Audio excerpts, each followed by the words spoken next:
Hi guys, అందరికీ నమస్కారం. పూరి రత్నభండార్లోని రహస్యాలు ఏంటో తెలుసుకుందాం ఫ్రెండ్స్. రత్నభండార్ హిందూ మత విశ్వాసాల ప్రకారం చార్ధంలో ఒకటైన జగన్నాథ్ దేవాలయంలో 12వ శతాబ్దం నిర్మించబడింది. అయితే ఆ ఆలయంలో వజ్రాలు, వైడూర్యాలు, ఎంతో విలువైన బంగారం, ఆభరణాలు, వెండి తదితర వస్తువులు కూడా రత్నభండార్లో ఉన్నాయని తెలుస్తున్నాయి. అయితే ఎప్పటి నుంచో స్థానికులు చెబుతున్నారు. దీని గురించి అనేక కథలు, రహస్యాలు ఉన్నాయి. ఈ రత్నభండారాన్ని తెరిచేందుకు ఎన్నోసార్లు ప్రయత్నించేప్పటికీ ప్రతిసారి నిరాశ ఎదురయ్యింది.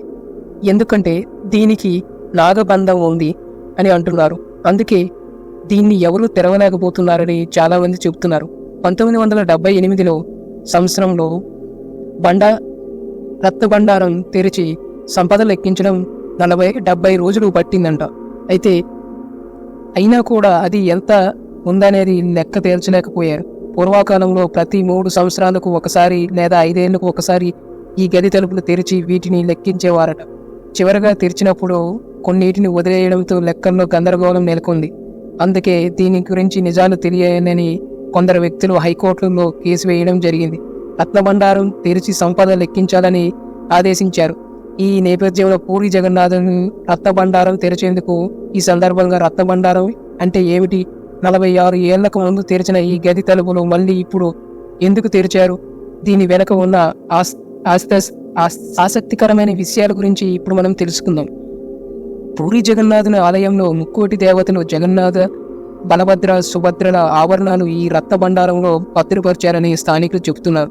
చాలా మంది రాజులు, భక్తులు స్వామివారికి నగలు సమర్పించారని అంటున్నారు. వీటన్నిటినీ రత్నభండారంలో ఉంచారని స్థానికులు చెబుతున్నారు.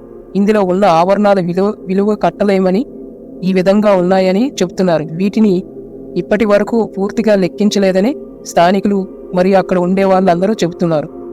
ఈ చరిత్ర జగన్నాథ ఆలయంలో జగన్మోహన్ ఉత్తర ఒడ్డున ఉంది. పూరి జగన్నాథుడు ఆలయంలో ఈ రత్నభండారంలో అంతర్గత నిల్వలు, బాహ్య నిల్వలు అని 2 భాగాలు ఉన్నాయి. భగవంతునికి నిత్యం ధరించే ఆభరణాలు బయట స్టోర్ రూమ్లో ఉంచుతారు. తరచుగా వాటిని అంతర్గత నిల్వల్లో ఉంచుతారు. అయితే రత్నభండారం బయట భాగం నుండి ఇప్పటి వరకు తెరిచి ఉంది, కానీ అంతర్గత గదిలోకి సంబంధించిన గత 6 సంవత్సరాలుగా కనిపించడం లేదు. శ్రీ జగన్నాథ ఆలయ అడ్మినిస్ట్రేషన్ హైకోర్టు ఇచ్చిన అఫిడవిట్ ప్రకారం రత్నభండారంలో మొత్తం 3 గదులు ఉన్నాయి. 25 నుంచి 40 చదరపు అడుగుల లోపల గదిలో 50 కిలోల 600 గ్రాముల బంగారం ఉందని అంటున్నారు. 134 కిలోల 50 గ్రాముల వెండి ఉన్నది అని చెప్తున్నారు. వీటిని ఎప్పుడూ ఉపయోగించలేదు. బయట గదిలో 95 కిలోల 320 గ్రాముల బంగారం ఉంది. 19 కిలోల 480 గ్రాముల వెండి ఉన్నాయి. వీటిని పండుగల సమయంలో బయటికి తీస్తారు. అదే సమయంలో ప్రస్తుతం ఉన్న గదిలో 3 కిలోల 480 గ్రాముల బంగారం, 30 కిలోల 350 గ్రాముల వెండి ఉంది. వీటిని నిత్య కర్మాలకు ఉపయోగిస్తారు. అయితే పూర్వం ఈ ఆలయం తలుపులు ఎప్పుడు తెరిచారు అనేది తెలుసుకుందాం. ఇంతకుముందు 1905లో, 1926లో, 1978లో రత్నభండారాన్ని ఆరంభించి విలువైన వస్తువుల జాబితాను రూపొందించినట్లు ఆలయ నిర్వాహకులు చెబుతున్నారు. అయితే రత్నభండారం చివరగా 14 జూలై 1985లో తెరవబడింది. అప్పట్లో మరమ్మతులు చేసి మూసివేశారు. దీని తర్వాత రత్నభండార్ తెరవలేదు. అందుకు కూడా వీలు కాలేదు. ఆలయ నిర్మాణాన్ని భౌతికంగా పరిశీలించేందుకు ప్రభుత్వం ప్రయత్నించడంతో డిపాజిటరీ తాళాలు పోయాయి అని విషయం వెలుగులోకి వచ్చింది. ఏప్రిల్ 4, 2018 రత్నభండారం తాళం చెవి పోయినట్లు వెల్లడించింది. అయితే ఈ గందరగోళం తర్వాత నవీన్ పట్నాయక్ ఈ విషయంపై న్యాయ విచారణకు ఆదేశించారు. నవంబర్ 2018లో కమిషన్ 324 పేజీల నివేదికను సమర్పించారు. ఈ నివేదిక ఇచ్చిన తర్వాత కొన్ని రోజుల తర్వాత అప్పటి పూరి జగన్నాథ్ జిల్లా కలెక్టర్ రహస్యంగా అంతర్గత రత్నాల దుకాణానికి నకిలీ తాళపు చెవి ఉన్న ఒక కవరు లభించింది. దీన్ని దీర్ఘకాలంగా ఏర్పడిన వివాదానికి మరింత ఆజ్యం పోసింది. ప్రధాని నరేంద్ర మోడీ కూడా ఈ అంశాన్ని లేవనెత్తారు. మే 20, 2024 లోక్సభ ఎలక్షన్లలో ఎన్నికల కోసం బీజేపీ తరపున ప్రచారం చేయించడానికి ప్రధాని మోడీ ఒడిశా వెళ్లారు. పూరి జగన్నాథ్ ఆలయంలో సందర్శించారు. అనంతరం ప్రధాని మోదీ రత్నభండారాన్ని ప్రస్తావించారు. జగన్నాథ్ ఆలయంలో సురక్షితంగా కాదని ఆయన అన్నారు. ఆలయంలో రత్నాలు దుకాణం తాళం చెవి గత కనిపించకపోయిందని విమర్శించారు. ఈ నేపథ్యంలో 14 జూలై 2024 రత్నభండారం గది తలుపులు తెరిచారు.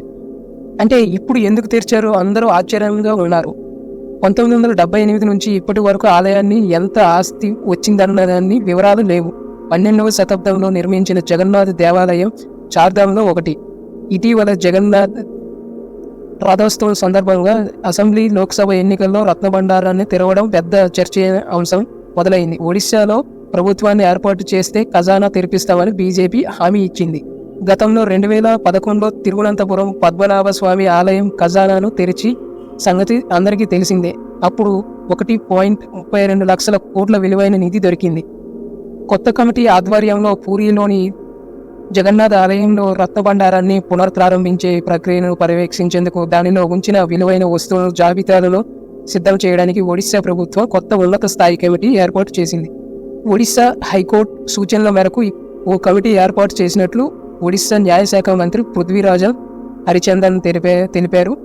ఈ ఏడాది మార్చిలో మునుపటి బీజు జనతా ప్రభుత్వ రత్నభండారంలో ఉంచిన నగలు, ఇతర విలువైన వస్తువుల జాబితాను పర్యవేక్షించడానికి రిటైర్ అయిన సుప్రీంకోర్టు న్యాయమూర్తి జస్టిస్ అరిజిత్ పసాయత్ నేతృత్వంలో 12 మంది సభ్యుల కమిటీ ఏర్పాటు చేసింది. అయితే బీజేపీ ప్రభుత్వం జస్టిస్ పసాయత్ నేతృత్వంలో కమిటీని రద్దు చేసి కొత్త కమిటీ ఏర్పాటు చేసింది. అసలు నాగబంధం నిజంగా ఉందా? లోపల రత్నాలు దుకాణం నుండి తరచుగా ఇస్సింగ్ శబ్దాలు వస్తాయని చెబుతారు. రిపోజిటరీలో ఉంచిన రత్నాలను పావులు సమూహం రక్షిస్తూ ఉంటాయని నమ్ముతారు. అందువల్ల రత్నాల దుకాణం తెరుచుకోవడానికి ముందు ఆలయ కమిటీ పావులు పట్టడంలో నైపుణ్యం కలిగిన వ్యక్తులను భువనేశ్వర్ నుండి పూరి పిలిపించారు. వీరు ఏదైనా అసహ్యకరమైన పరిస్థితిలో సిద్ధంగా ఉంటారు. అత్యవసర పరిస్థితులను ఎదుర్కోవడానికి వైద్యులు బృందం కూడా అక్కడ ఉంటుంది. 3వ గదిలోకి 11 మంది టీంతో ఉన్న వాళ్ళంతా వెళ్ళారు. ఆ గదిలో నిధిని బయటికి తీసుకురావడానికి 6 భారీ పెట్టెలను కూడా సిద్ధం చేశారు. ఇది ఫ్రెండ్స్, 46 సంవత్సరాల తర్వాత రత్నభండారం తెరిచారు. అసలు ఎందుకు తెరిచారు, ఎంత నిధి ఉంది అనేది మరి కొన్ని రోజుల్లో మనం తెలుసుకోబోతున్నాం. ఎవరైనా సబ్స్క్రైబ్ చేయాలనుకుంటే చేయండి ఫ్రెండ్స్.